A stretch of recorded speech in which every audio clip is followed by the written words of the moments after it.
The following program is rated G. It is suitable for all audiences. Hi, it's Janine. And I'm Carlos. Are you ready to learn about Lesson 1? Revisiting economics as a social science. But how are we going to know who will discuss that? Where are they? The map! The map! The map. That's right. The map can tell us the location of the reporters. Map, we need your help. Say map! Say map! Louder! Map!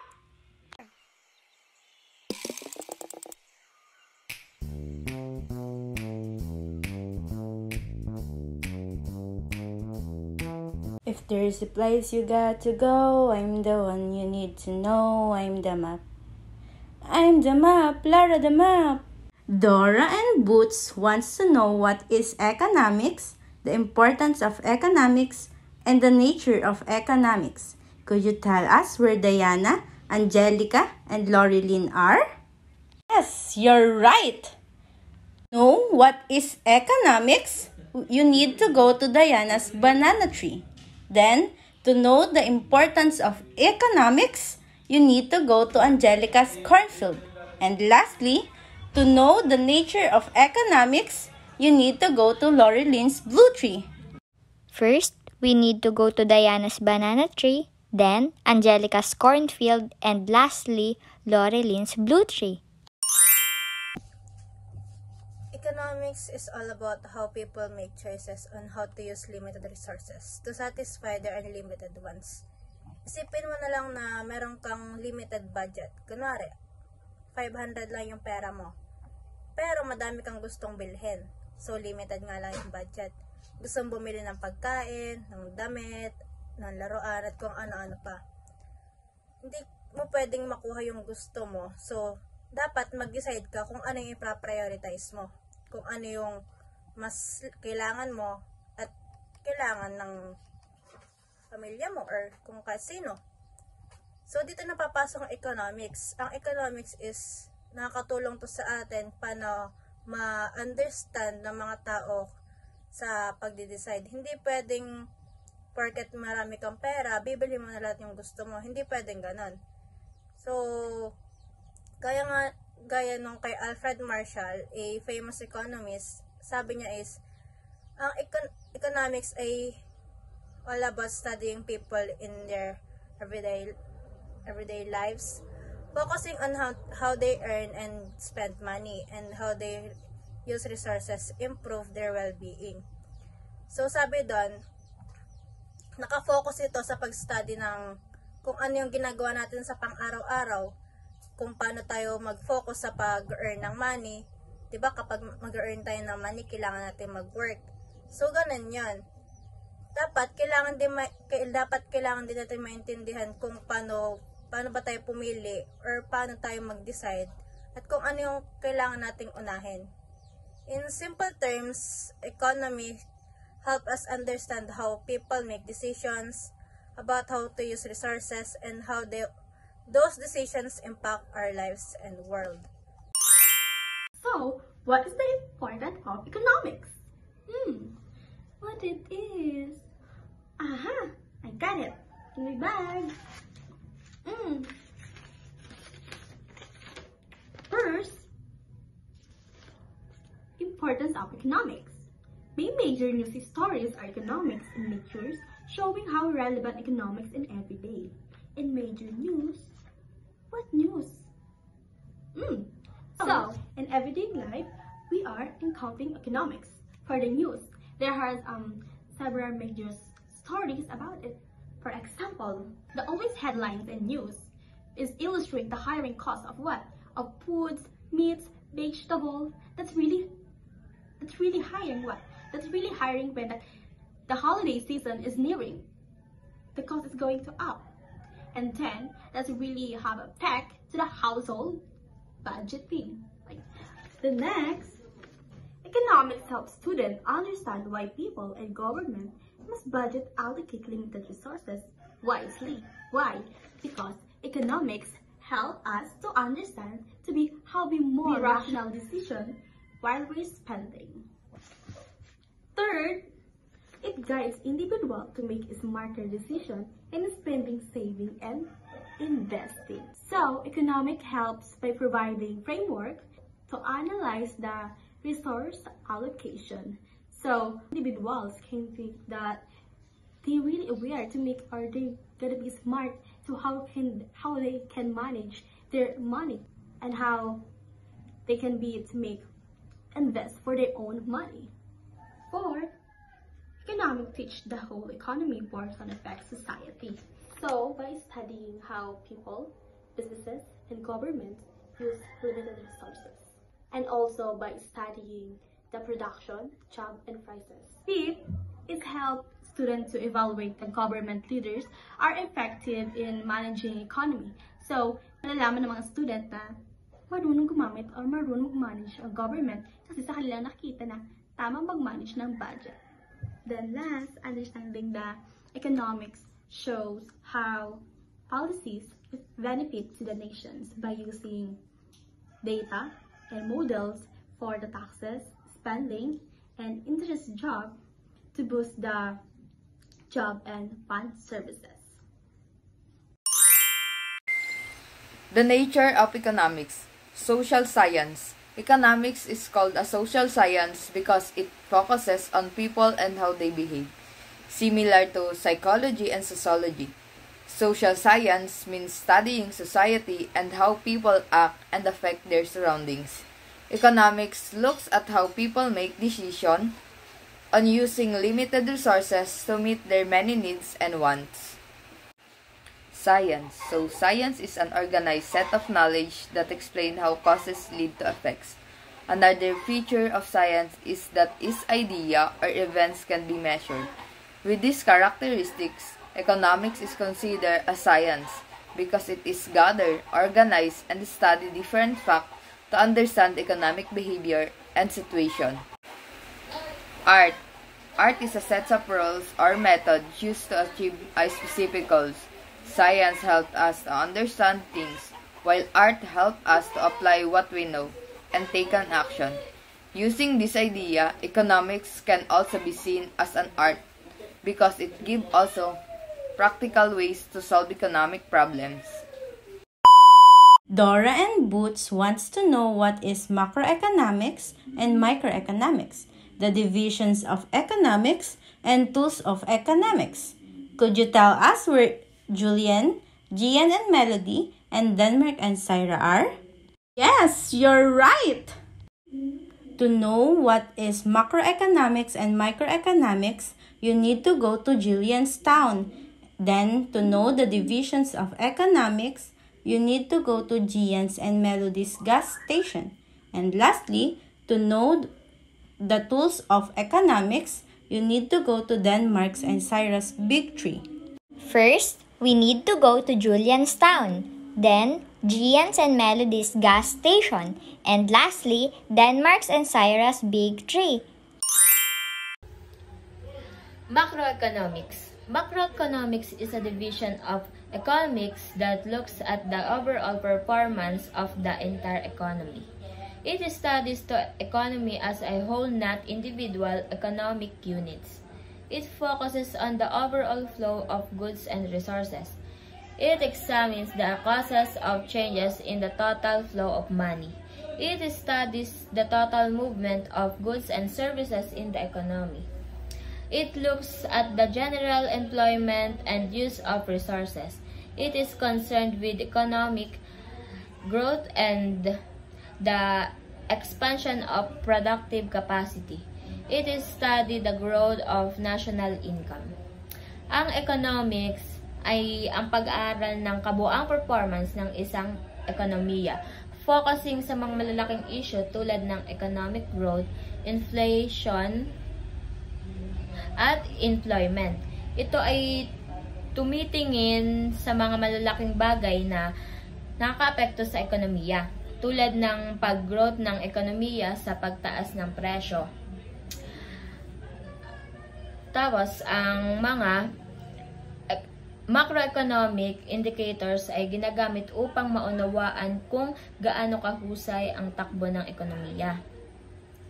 Sa pamamagitan ng pag-aaral ng macroeconomics, nakakaintindi tayo kung paano gumagawa ng ekonomiya at nakaka-predict ng mga trend sa hinaharap. Microeconomics. Microeconomics focuses on the behavior of individual economic entities such as consumers, producers, and resources owners. It examines how goods move from business spheres to consumers. It studies how resources flow from resource owners to business firms. It is concerned with how prices of goods are set. It looks at individual decisions and choices and how this affect market prices. It explores different ways of using resources to help reduce scarcity. It does not focus on overall or aggregate levels of production, employment, of income. Ang microeconomics ay ang pag-aaral ng mga individual na unit sa ekonomiya, tulad ng mga consumers, mga kampanya, at mga industriya. Ito ay tumitingin sa mga desisyon ng mga individual na unit tungkol sa paggawa ng konsumo at pagpresyo ng mga product at serbisyo. Ang microeconomics ay nakatuon sa pag-aaral ng mga market at kung paano matatagpo ang supply at demand upang matukoy ang presyo at quantity ng mga product at serbisyo. Sa pamamagitan ng pag-aaral ng microeconomics, nakakaintindi tayo ng kung paano gumagana ang mga merkado at kung paano nagdedesisyon ang mga individual na unit sa ekonomiya. There are 5 divisions of economics. Those are production, distribution, exchange, consumption, and public finance. Production. This is the process of making or creating goods. Example, farmers growing rice, factories making clothes. Goal, to produce things that people need. Number 2, distribution. This is how goods and services and delivered or spread out to different places and people. Tapos ang example naman ito is trucks delivering products from factories to stores. Tapos number 3 is exchange. This is the process of giving goods or services and getting something in return, usually money. For example is you buy food from a store and pay for it. Consumption and public finance. So, what is consumption? Consumption refers to the proper use of economic goods and services to satisfy the human needs and wants. Ang consumption ay ang tamang paggamit ng mga economic goods or services para ma-satisfy ang iyong pangangailangan at makagain ng benefits. So, ang example nito ay ang student. For example, isa akong estudyante na kailangan kong umattend sa online class. So, ang kailangan ko is load. Ang gagawin ko as a student na may pangangailangan is magpapaload ako sa tindahan. Which is, ang magiging benefits ko dito, dahil nakapagpaload na ako, is makaka-attend ako sa class ko. Ang second ay public finance. So, what is public finance? Public finance refers to the activity of the government related to our taxes, borrowing, and public spending.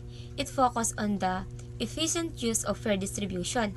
Ang public finance ito yung pera na binibigay natin sa government, which is our tax. Ang example na lang natin dito ay the government collect taxes to build public schools and hospital. Ginagamit nila yung pera natin or kaba ng bayan para makapagpagawa ng mga hospitals and schools. Hola explorers! Now I'm going to introduce you the tools of economics. Ready? Vamonos! Number 1. Graphs and charts. Used to visually shows the relationship between economic variables. Economists use graphs and charts to show information clearly. For example, if we want to see how prices change over time, a line graph can show they can go up or down. It's like looking at a path on the map. Easy to follow. Number 2. Economic models. Simplified version of a real-world situation to understand how the economy works. Economic models are a simple version of a big real-life situation. Imagine trying to explain how a store works using a small drawing or a short story. That's model. Number 3. Statistics and data. This is where economists collect numbers like how many people have jobs, how fast prices are rising. Then they study the data to see patterns, kind of like finding clues on adventures. These clues help them to make predictions about what might happen next. Mathematics, used for calculations, formulas, and numerical analysis.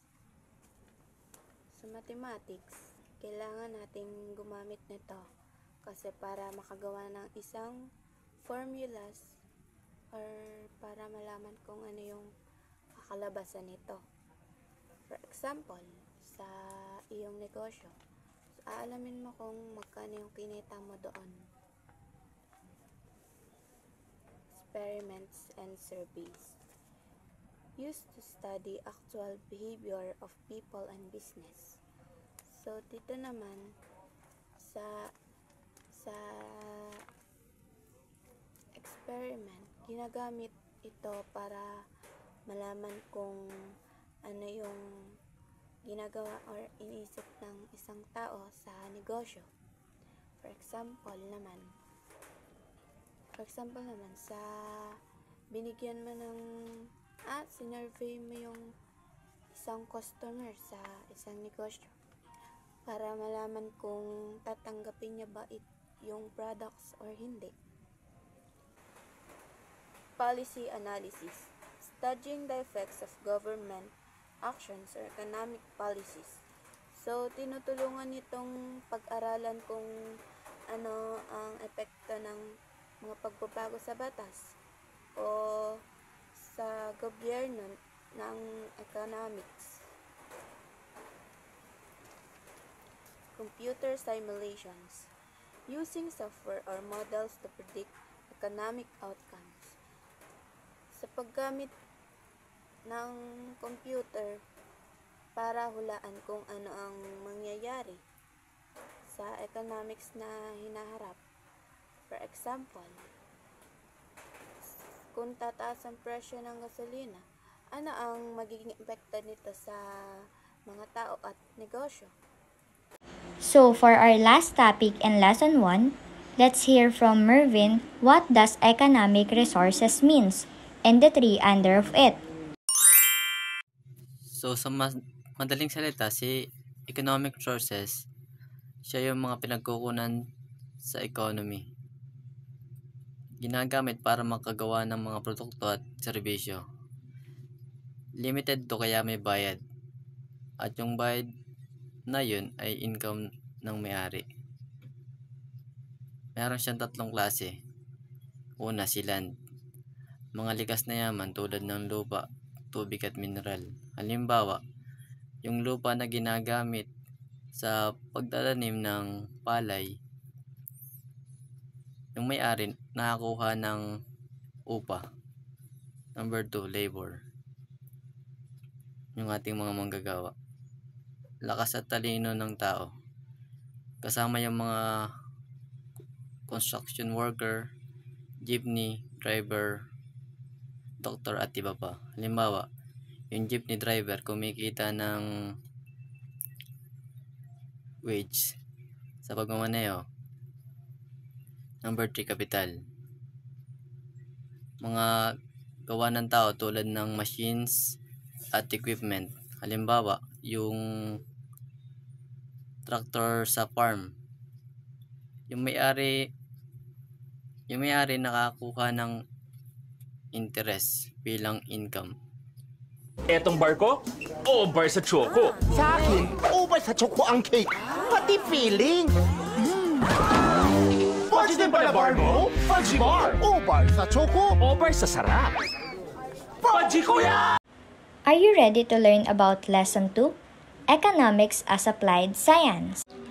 Dora and Boots wants to know what is applied economics application, and what is econometrics.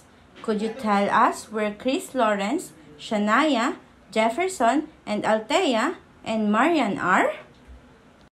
Yes, you're right. To know what is applied economics, you need to go to Chris Lawrence Rock. Then, to know the applied economics application, you need to go to Shania, Jefferson, and Althea Seaweeds. And lastly, to know what is econometrics, you need to go to Marian's Island. First, we need to go to Chris Lawrence Rock, then to Shania, Jefferson, and Althea Seaweeds, and lastly, to Marian's Island. Applied economics. It is a study of economics in relation to real-world situation. It is an application of economics principles and theories to real situation and trying to predict what outcome might be. Ang applied economics is using economic theories and to understand and solve real-life problems like pricing, inflation, business decision, government policies, or resource management. Ang applied economics ay paggamit ng economic theory at econometrics para masolusyonan ng problema sa iba't iba tulad ng business, public policy, at finance. Business and industry, determining prices and strategies to maximize profit. So, ito daw ay tinutulungan ng applied economics sa mga negosyo na magtakda ng tamang presyo para sa kanilang product para mas malaki ang kita nila. So, example, isang coffee shop gumagamit ng economic models para malaman ng tamang presyo sa kanilang latte. At kinukonsider nila ang presyo ng ingredients at kung magkano ang willing bayaran ng customer. Tapos, analysis market demand for a new product. So, ito daw ay naggamit ng applied economic para malaman kung gaano karami ang bibili ng bagong product. Example, isang tech company gumamit ng market research or economic analysis para malaman kung gaano karami ang bibili ng kanilang smartphone. So, forecasting sales or revenue, ginagamit ng mga negosyo ang applied economics para hulaan kung magkano ang kanilang sales at revenue at sa future. So, example ito, isang retail store gumagamit ng sales data at economic forecast para malaman ang kanilang revenue sa dadating na holiday season. So, public policy and government, studying an impact. Taxes are subsidized on consumer and business. So, ito daw tinutulungan ng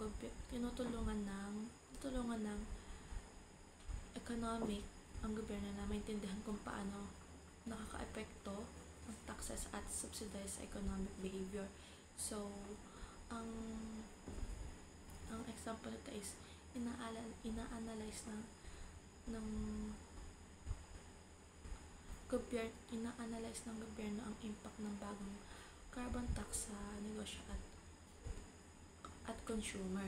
Tapos, an evaluating program for poverty reduction at healthcare para malaman kung effective ang program sa lahat ng kahirapan.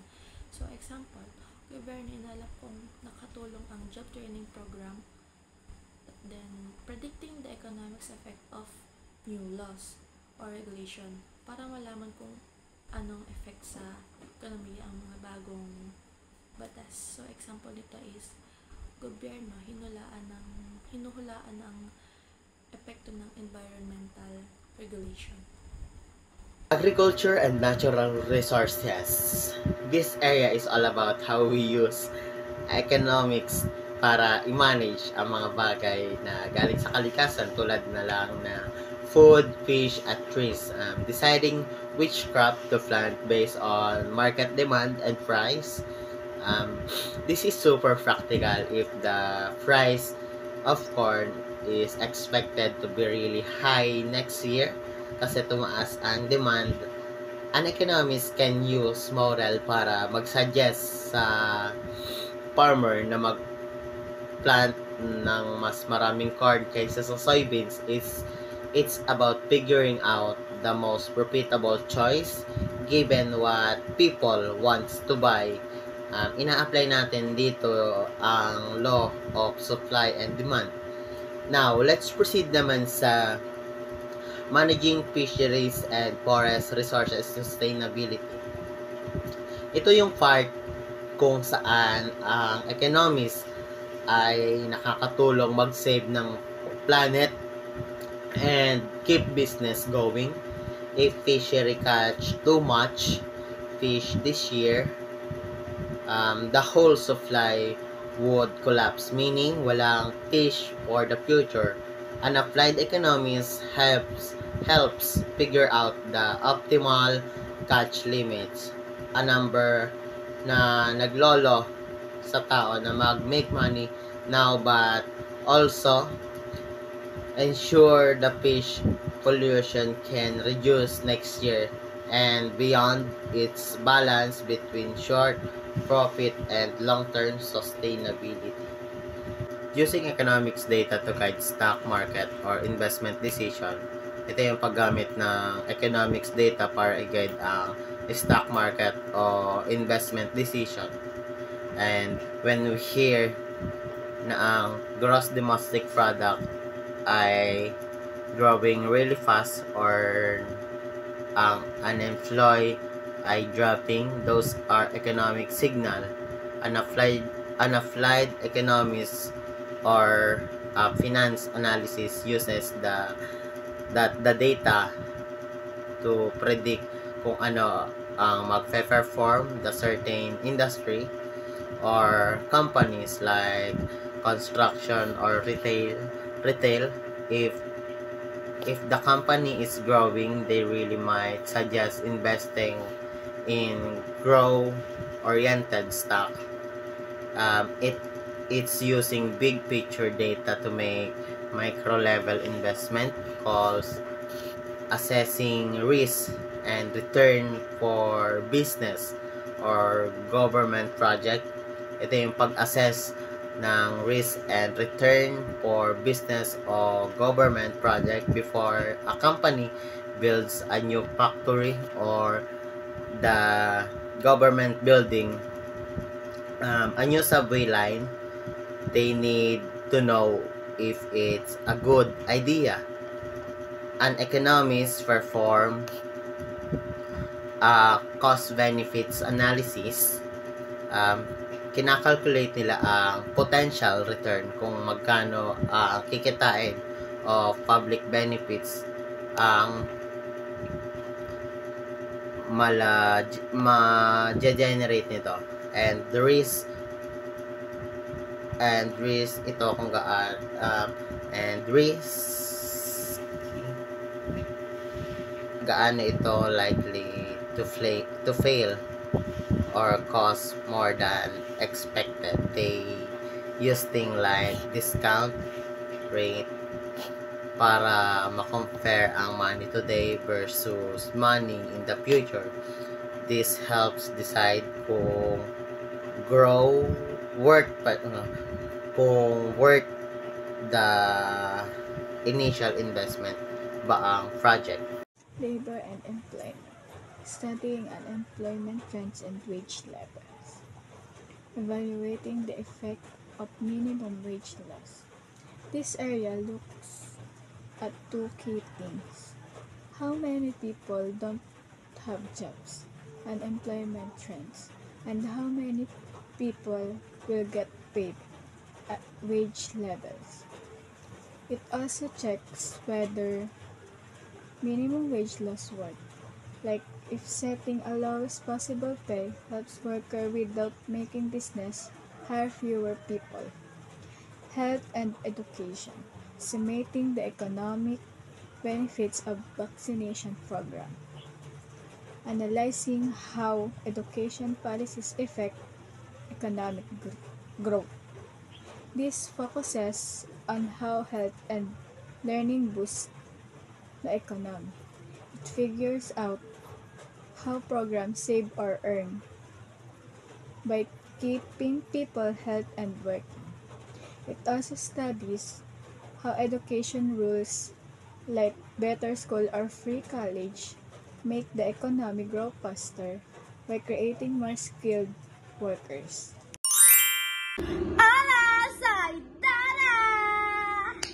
So, what is econometrics?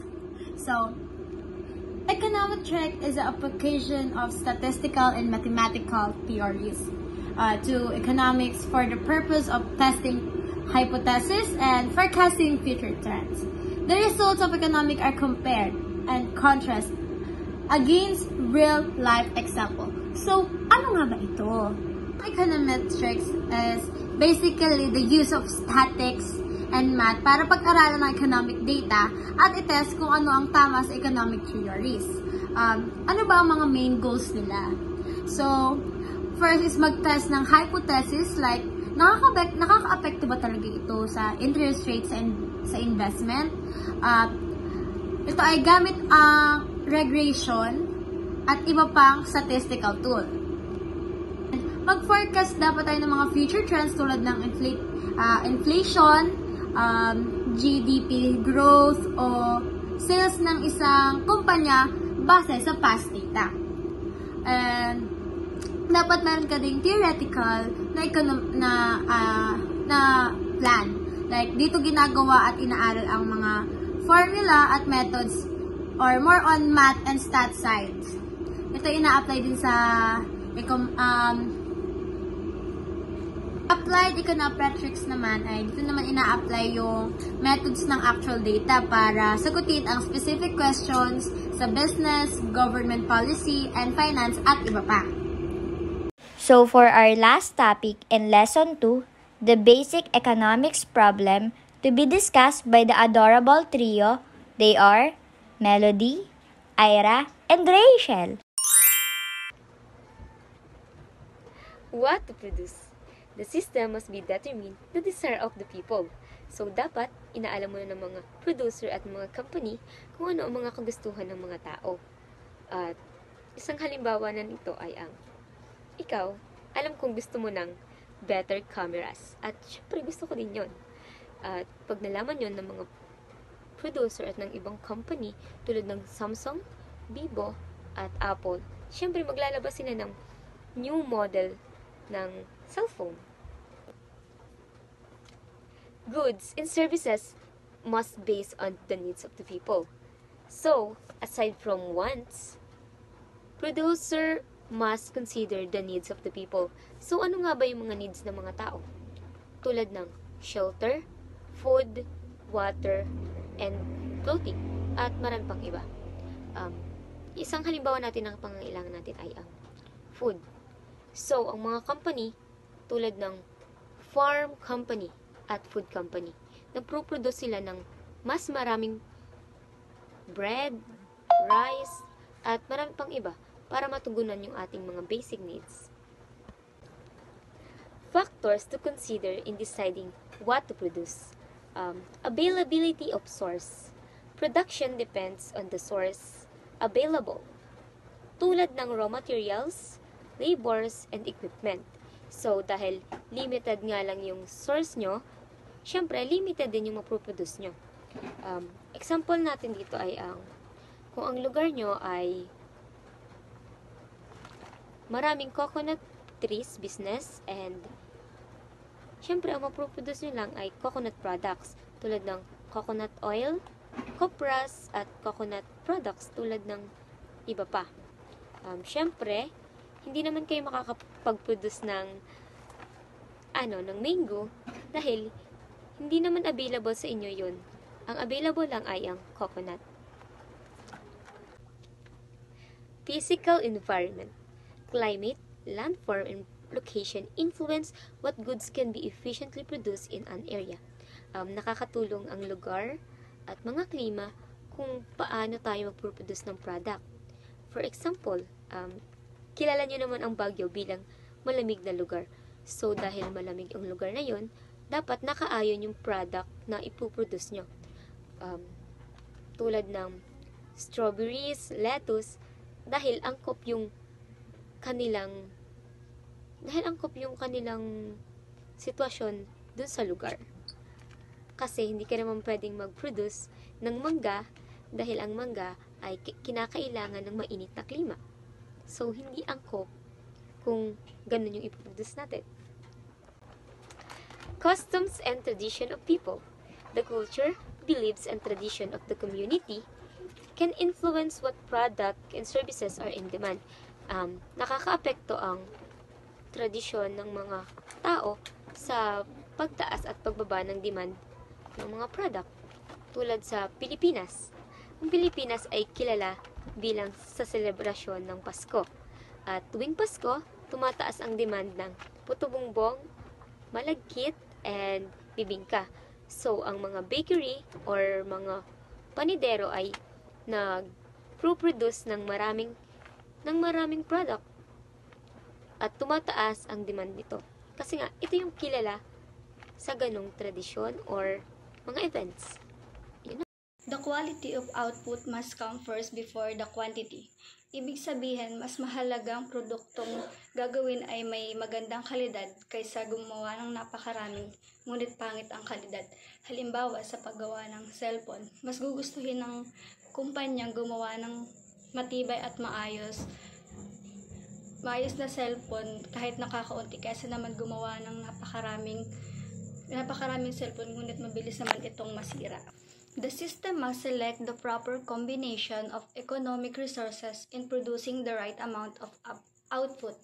Ibig sabihin, kailangan piliin ng negosyo, ekonomiya, ang pinakamagandang kombinasyon ng mga resources tulad ng tao, makina, oras, at materyales para makagawa ng tamang dami at tamang kalidad ng produkto. Halimbawa, sa paggawa ng damit, kailangan may tamang paraan at paghahalo ng resources tulad ng yung tela, makina, at manggagawa para maging epektibo ang paggawa at masiguradong maganda ang magagawang produkto. Basic economics problems for whom to produce. It refers to how products and services are distributed among people in the society. This has something to do with distributions. It's one of the basic economic problems related to the distributions.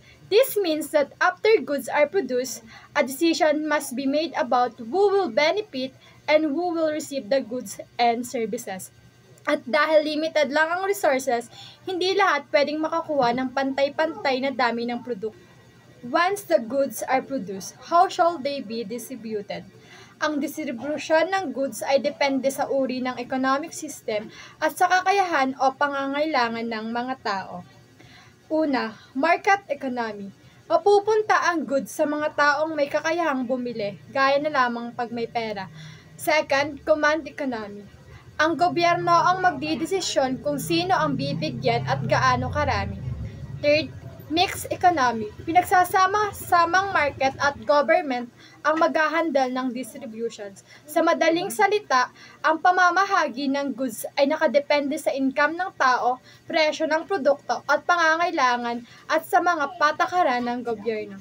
Nesty Milk Tea? Masarap pa to? Sing sarap ng sa Milk Tea siya. Push mo yan tea, push mo yan tea, Nesty Milk Tea. Talaga? Sing sarap ng sa Milk Tea siya? Oo. Push mo yan tea, Nesty Milk Tea. Sing sarap ng sa Milk Tea shop, Nesty Milk Tea. Masarap! Push mo yan tea, Nesty Milk Tea. Are you ready to learn about Lesson 3, the economic system? Dora and Boots wants to know the economic system, the traditional economy, planned economy, the market economy, and mixed economy. Adam Smith and the Invisible Hand. Could you tell us where Janine and Lara, Carlos, April, Raisa and Kian, and Justin, Jimwell, and Justin Carl are? Yes, you're right.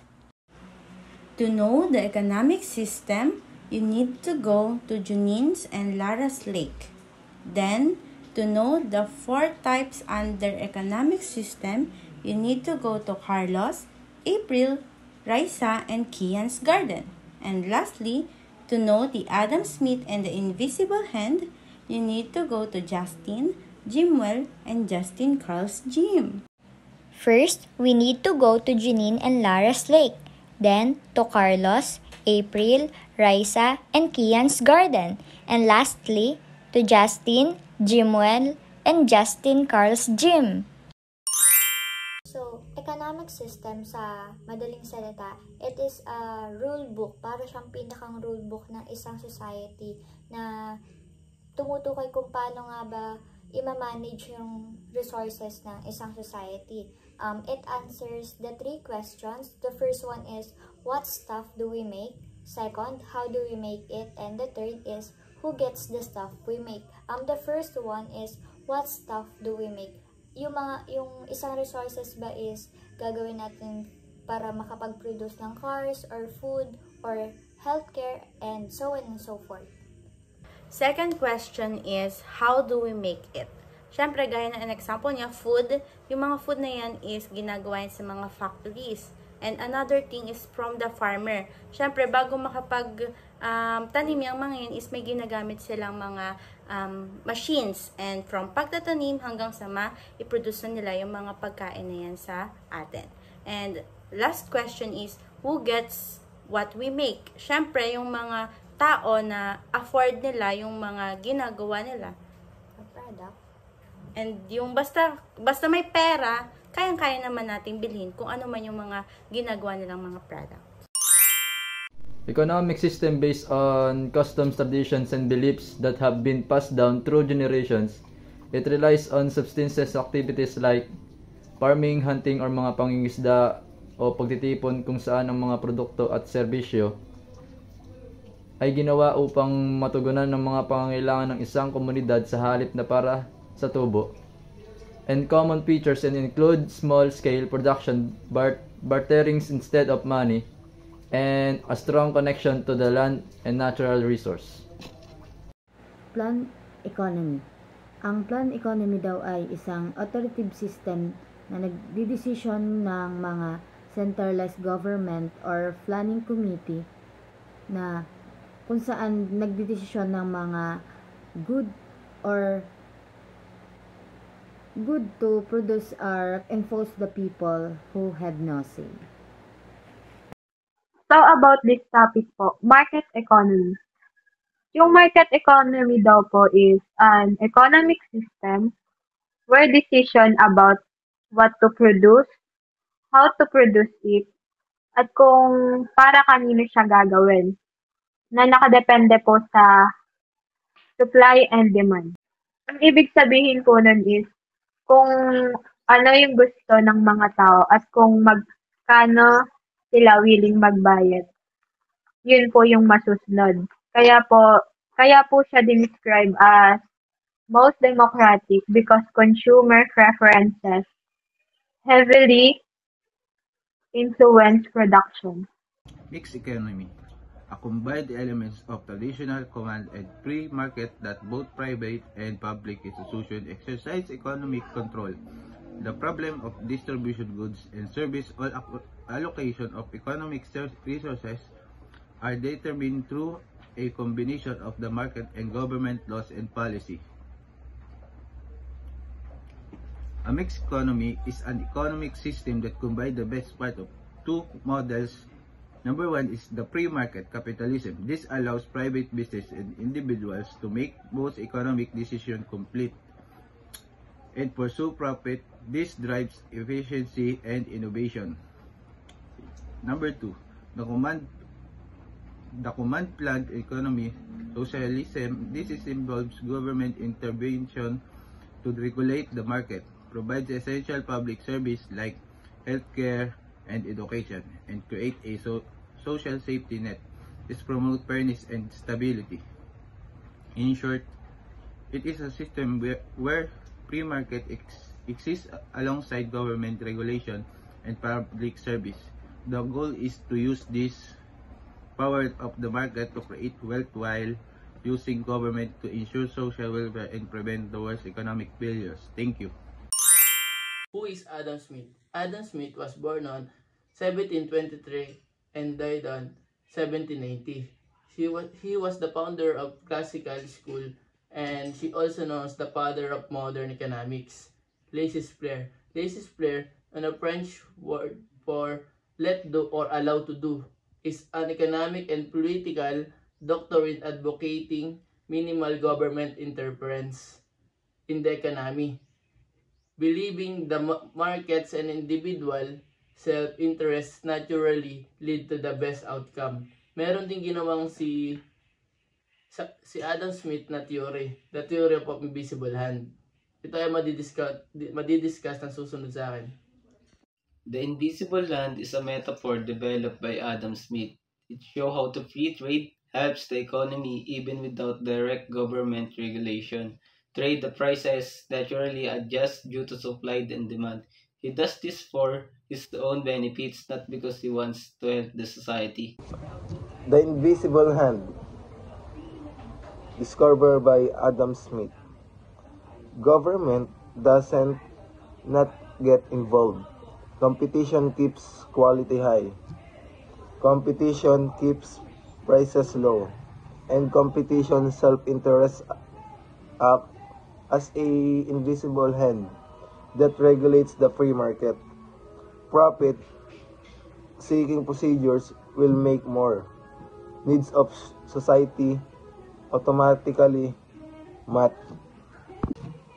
Invisible hand is a concept in economics coined by Adam Smith. It's considered the father of modern economics. It describes the unintended social benefits resulting from individual actions in a free market, where each participant acts primarily out of self-interest. Dora and Boots wants to know what is Production Possibility Frontier or PPF, unemployed resources and inefficiency, importance of PPF, and opportunity cost. Could you tell us where Patrick, Christine, Mervin, and Edson are? Yes, you're right. To know what is Production Possibility Frontier, you need to go to Patrick Shellbridge. Then to know the unemployed resources and inefficiency, you need to go to Christine's Mountain. And to know what is importance of PPF, you need to go to Mervin's Animals. And lastly, to know the opportunity costs, you need to go to Edson's Castle. The Production Possibility Frontier or PPF is a curve on a graph that illustrates the possible quantities of two products that can be produced if both depend on the same finite resources for their manufacture. The PPF is also referred to as the Production Possibility Curve. It means that the Production Possibility Frontier is a graph that shows the different combination of two goods that can be produced with limited resources. Halimbawa po, isipin ng isang bansa na maaaring gumawa ng mga kotse or computer gamit lamang yung mga resources nito. Ipapakita ng PPF ang mga trade-off sa pagitan ng paggawa ng mga kotse at computer. Kung ang bansa ay gumawa ng mas maraming kotse, may mas kaunting resources naman po para gumawa sila ng computer. At vice versa. Thank you. Employment resources and inefficiency. Ito mo ay nangyayari naman hindi mo nananamit ng buo ang isang yaman at isang economics tulad na lang mo ng tao, machine, pera at luma. Ibig sabihin mo may mga resources na nag-stock lang at hindi mo nananamit, kaya mo ay bumababa mo yung product ng isang bansa. Naman may inefficiency mo, hindi umaabot sa ekonomiya ang minamanaas na ng product. Halimbawa na lang mo, naman mo gumawa ng 100 bills ng isang business. Minsan mo ay 6 na lang ang nanagawa dahil mo hindi mo lahat ng chip at mga karamihan mo ay nagagamit. Ang ino mo ay nasasayang na at minima sana ino mag-produce. Importance of PPF. Babasahin ko po muna. The Production Possibility Frontier or PPF is a crucial economic model that illustrate fundamental concepts such as scarcity, opportunity cost, efficiency, and economic growth. It helps individuals, businesses, and government make informed decisions about how to allocate limited resources effectively. There are key concepts by the BPF. Scarcity. Siya po yung limited or boundary shows maximum with the limited resources. Si opportunity cost naman po, siya po ay nag-trade-offs between producing two goods. Si efficiency naman, points on the curve equals efficient production inside equals inefficiency. Economic growth, outward shifts of the PPF curve. Example, let's say the Philippines can produce two goods like rice and electronics. Scarcity. Kung the country has limited resources like land, labor, capital, so kaya nito mag-produce a maximum of 100 units of rice and 50 units of electrons or any combination thereof. PPF boundary. Opportunity cost. Kung ang Philippines wants to produce ng maraming rice, sample 20 more units, it must sacrifice some electrons production, example 10 units. Kay efficiency naman, producing at a point of the PPF curve, example 80 units of rice and 30 units of electronics means resources are fully utilized. Producing inside the curve, example 40 units of rice and 20 units of electronics means underutilized resources. Economic growth. If there an improvement in agricultural technology, the BPF shifts outward. Produce siya ng maraming rice and electronics. Example, 120 units of rice and 60 units of electronics. Opportunity cost. It refers to the value of the best foregone alternative. The concept of opportunity cost holds true for individuals, businesses, and even a society in making a choice. Trades-off are involved. For example, opportunity cost of watching a movie in a cinema is the value of other things that could have bought with that money, such as pint of ice cream, a combo meal in fast food, simple t-shirts to be used in a PE class. Kaso may nalimos na lola. So, hinatian niya. Diwata pala si lola. Dahil busilak ang iyong puso, isang kahilingan. Sagot si kuya. Sports car! Yulet! Half fita, half kotse. Balikan ng tamis alat sarap ng fita.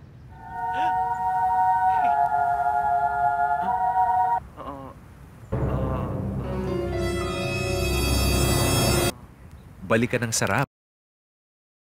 Are you ready to learn about Lesson 4? The Philippine Socio-Economic Development in the 21st Century. Doran Boots wants to know what is the Socio-Economic Development Program of the Philippines, the Philippine Agenda 21, meaning of sustainable development, decision-making, major groups' involvement, and the Philippine Agenda 21 visions. Could you tell us where Anthony, Grizaldi, and Lovely, Jezreel, Joanna, Kelly, Chris, Harold, and Jeff, and Wendy are? Yes, that's right. To know the Philippines, you need to go to Anthony's boat. Then to know the Philippine Agenda 21, you need to go to Grizaldi and Lovely's Star Mountain. And to know the meaning of sustainable and development, you need to go to Jezreel's Pyramid. Then, to know what is the decision-making, major groups' involvement, you need to go to Jonas Games Universe. And lastly, to know the Philippine Agenda 21 visions, you need to go to Kelly, Chris, Harold, Jeff, and Wendy's Purple Castle.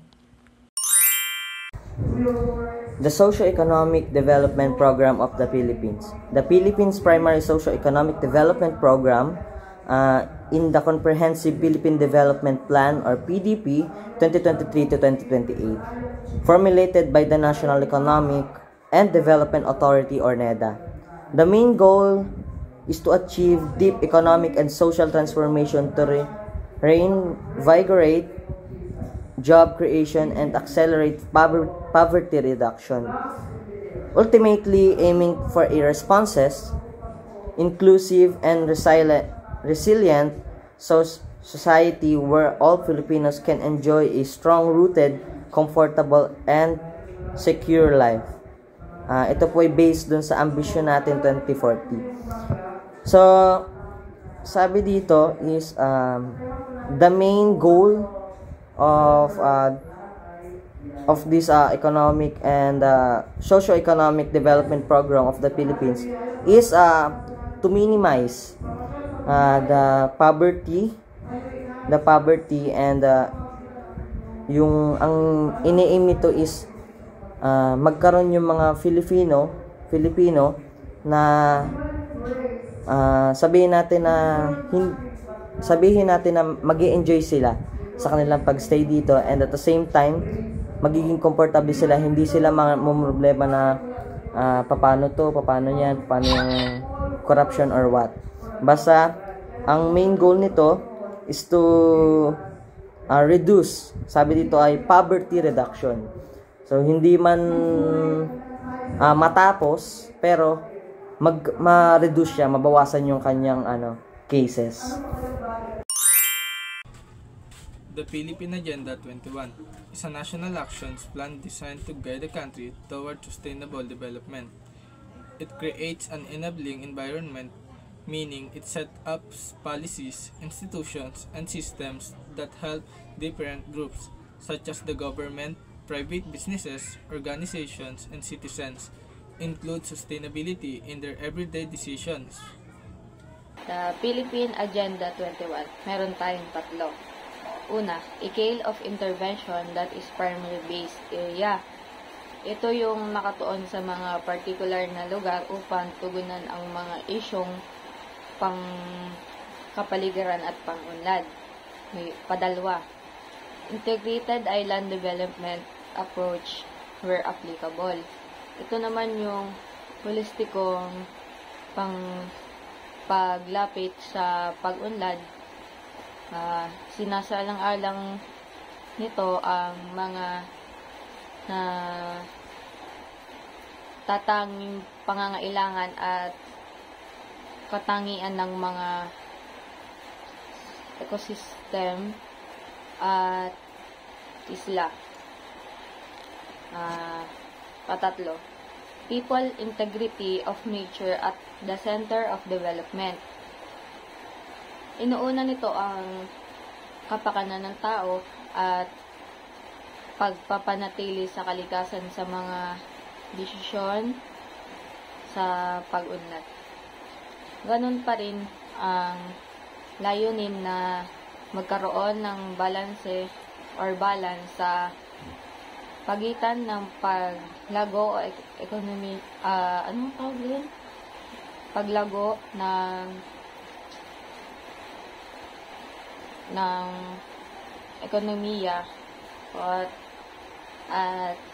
katarungang panlipunan at pangangailangan sa kalikasan. Yun lang. Thank you. Meaning of sustainable development is derived from an image of society and share vision of development parts of that society.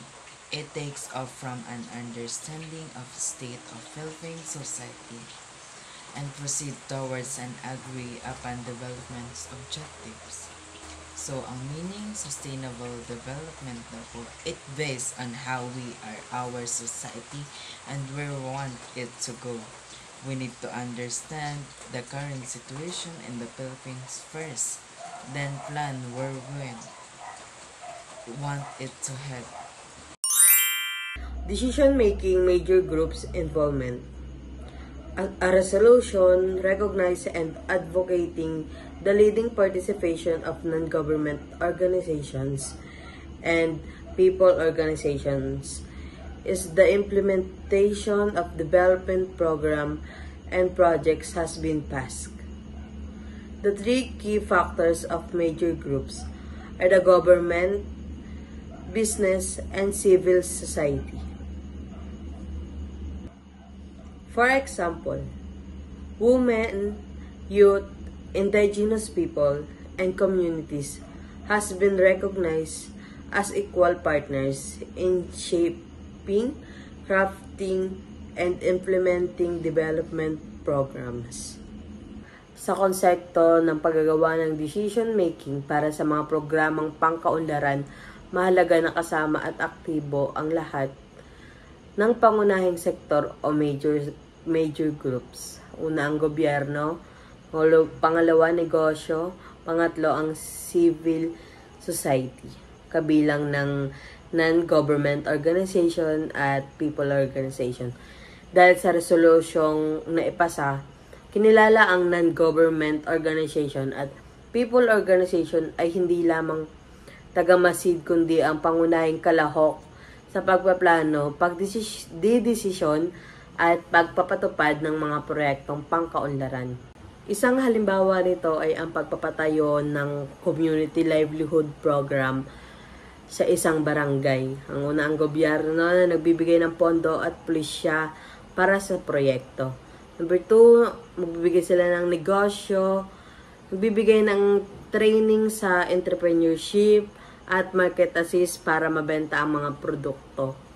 Number 3, non-government organization at ang people organization na nagtuturo ng skills komunidad. Halimbawa, ang paggagawa ng handcraft o urban gardening at sinisiguradong nakabatay sa mga tunay na pangangailangan ng mga residente ang proyekto. Sa ganitong setup, mas magiging matagumpay ang proyekto dahil makakasama ang tatlong sektor na nagtutulungan. The Philippine Agenda 21 Vision. Poverty reduction. Poverty is the central concern of sustainable development. Consistent with this, the various consultation for the updating of PA 21 have yield poverty reduction agenda that include measures to create an enabling economic environment for sustained and broad-based growth, improve employment, productivity, and income, and attain food security. So, in simple terms, ending poverty is the most important step towards sustainable development. The strategy is to foster inclusive economic growth that generate job, raise income, and ensure everyone has enough food. Basically, sinasabi ng Philippine government that getting rid of poverty is napaka-importante for making the country better in the long run. So, what is the goal? Ang goal is sustainable development. This means that making country better is a way that lasts. It's not just about making money now, and it's about making future generation can also live well. So, next is ending poverty. The main idea is that you can't have sustainable development if lot of people are still poor. So the government wants to create jobs making sure that everyone has enough food. So what do you think is how do they plan to do it? So first is they have to create job. The government wants to help business growth so they can hire more people.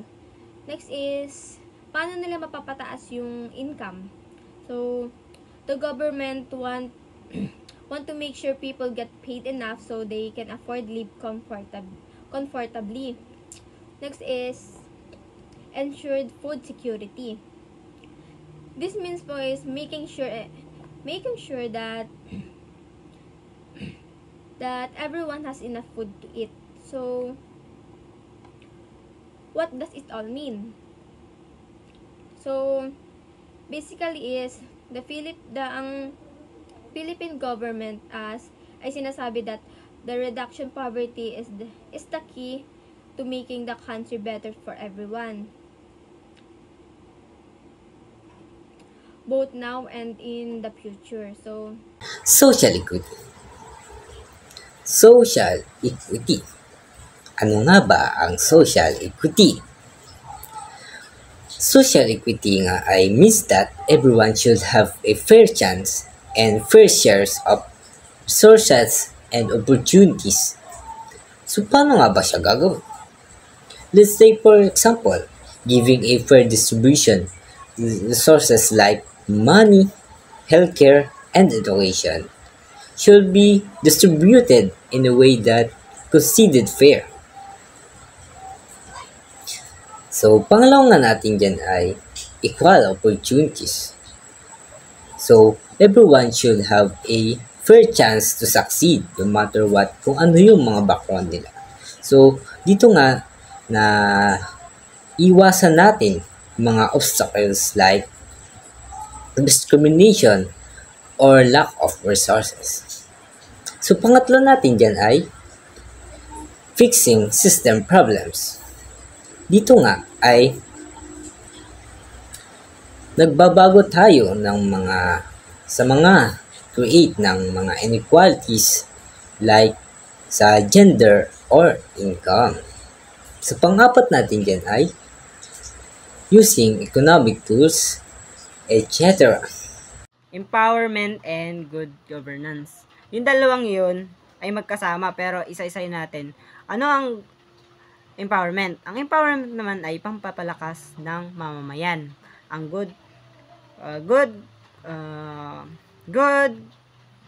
governments ay mapabuti ang pamahalaan. So, dun pala ay magkasama na din dalawa. Ang good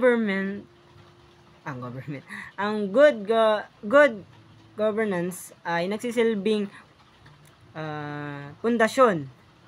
Kapag ang gobyerno ay tapat, maayos at epektibo, bibigyan nito ng kakayahan at kalayaan ng mamamayan na gumawa ng tamang desisyon sa mga kanilang sarili. Empowerment. Kapag ang mamamayan ay empowerment na, ibig sabihin nito ay may kakayahan na sila, may matalino na sila, may alam na, at may kakayahan na silang maging susi para bantayan ang pamahalaan. Sa madaling salita, yung dalawang yun ay mahalaga. Dahil kung hindi yun ay magkakasama, ay paano ang magiging resulta? Dahil dito, dahil sa dalawang yun ay magkakasama, so mas magiging stayhanes yung community, kumbaga ay mas makatotohanan, kumbaga ay parang walang kasinungalingan na nagaganap, or mas magiging epektibo ang paglago ng komunidad. Peace and solidarity. Peace and solidarity is also crucial for socio-economic development. It is because if a country is involved in war, the country will only focus its fundings for military strength. And being involved in war, the country will face a massive damage to its lands, resulting for much poorer environment and leading to much underdeveloped lands. Ecological integrity means keeping the natural world healthy and balanced. It's about making sure ecosystem like forests, rivers, and oceans stay strong.